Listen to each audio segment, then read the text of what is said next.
Hello, आज 16 तारीख महीना 5 2023 एजुकेशनल ड्यूटी के तहत बच्चों का आग्रह था कि हमारा बात मन की लिखिए कहिए।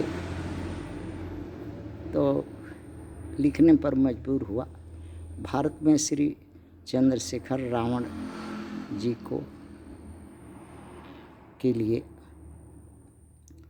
भारत बच्चों का क्वेश्चन है और उन्हीं का उत्तर है, उन्हीं की इच्छा है, उन्हीं का मन की बात है। भारत में श्री चंद्रशेखर रावण चमारों को मानवर कांसीराम की राह पर और डॉक्टर भीमराव रामजी अम्बेडकर के संविधान के सहारे दिल्ली के सिंहासन पर चमारों को बैठा सकते हैं।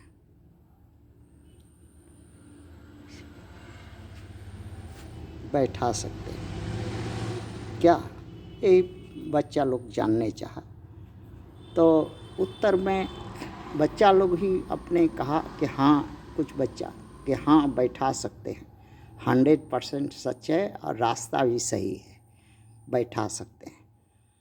अभी तक की दो एक खामियां, गलतियां, कमियां चंद्रशेखर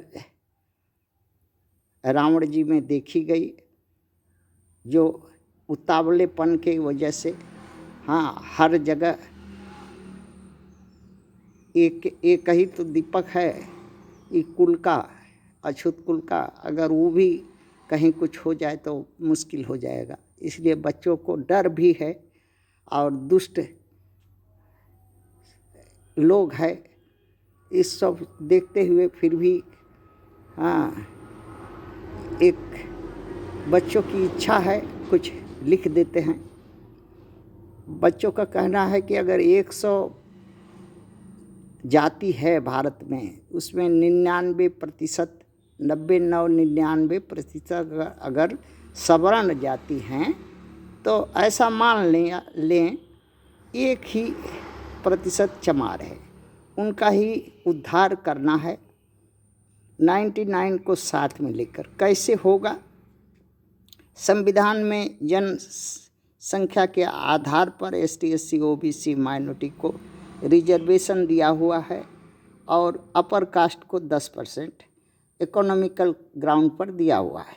यही फार्मूला लोकसभा सीट, राज्यसभा और विधानसभा की सभी सीटों पर लागू करें। निकाय, पंचायत, परिषद जो भी चुनाव आता है उसी पर वो उसको आजमावें और ये एक निर्दलीय रूप से इंडिपेंडेंट फोरम बना लें, जिसमें सभी लोग बोल सकें, रह सकें, मिल सकें। कोई किसी पार्टी का ये नहीं हो, सभी आपस में चुनाव के, जिसका चुनाव ही सिर्फ काम रहे, अपने अपने जाति से, अपने अपने समुदाय से, अपने अपने ST SC OBC माइनॉरिटी के लोग वहाँ बैठ करके ये निश्चित करें कि एक सीट पर एक कैंडिडेट ही खड़ा करें। MP का हो, MLA का हो, MLC का हो और लोग पंचायत का हो, निकाय का है, जिसका भी है, एक सीट पर एक खड़ा करें और सभी आपस में मिलजुल करके एक साथ एक जोर लगा करके सभी एक मत हो करके विजयी बनावें। ये काम उम्मीदवारी के लिए पहले ये तय कर लें कि 6 साल पहले जो पार्टी के लिए काम करेगा, अर्थात 6 साल पहले नोमिनेट कर दीजिए उसको कि अमुक साल इस MP सीट पर ये लड़ेगा, इस तरह से इस MLA सीट पर ये लड़ेगा, इस MLC सीट पर ये लड़ेगा, इस पंचायत में ये लड़ेगा। इस सब फॉर्म में 6 साल पहले करके कर दीजिए और काम करने दीजिए, सहयोग कीजिए, साथ रहिए और वो जनता के पास संग्राम करे, जनता के सुख दुख में जाए, जनता का असुविधा नोट करके एक वही मैनिफेस्टो बनावे। अब चुनाव के समय उसको ही ले करके जनता के पास जावे और जो सबसे त्यागी, बलिदानी, समाज के लिए काम करने वाला है, उन्हीं को रखा जाए। बाकी लोग सत्ता लोग भी हाँ कुत्ता की तरफ दुम हिला करके सारा समाज को गंदा करने वाले को कमी नहीं है। इस बात को ध्यान में रखते हुए हाँ राइट टू रिकॉल उससे लिखवा लें, क्योंकि बहुत ज़रूरी है। और प्रत्येक चीज़ का एवरी कॉन्शसनेस के लिए हाँ वोटर से बूथ वाइज जा कर के या पंचायत वाइज जा कर के सहमति अनुमति हाँ लेना ही पड़ेगा। और बाकी जो है सबसे ज़्यादा त्यागी बलिदानी और समाज के लिए अपना सब कुछ न्यौछावर बलिदान करके परिश्रम कर सकता है 6 साल, वही उम्मीदवार होगा। बाकी लोग कोई प्रभावशाली कोई अपना है या कोई बेगाना है या कोई धनी है या किसी से कुछ मिलने वाला है बोल करके उसको हाँ प्रार्थी न बनावें। ये सब ध्यान में रख करके निरंतर और सबसे बड़ा त्याग करना है कि जो कांसी राम हो गए, एक कांसी राम जो होगा वो कांसी राम ही होगा। अर्थात वो न सत्ता का लोभी होगा, न कोई पोस्ट का लोभी होगा, न उसका काम सिर्फ समाज का भलाई ही होगा।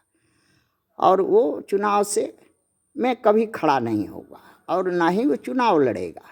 अगर ऐसा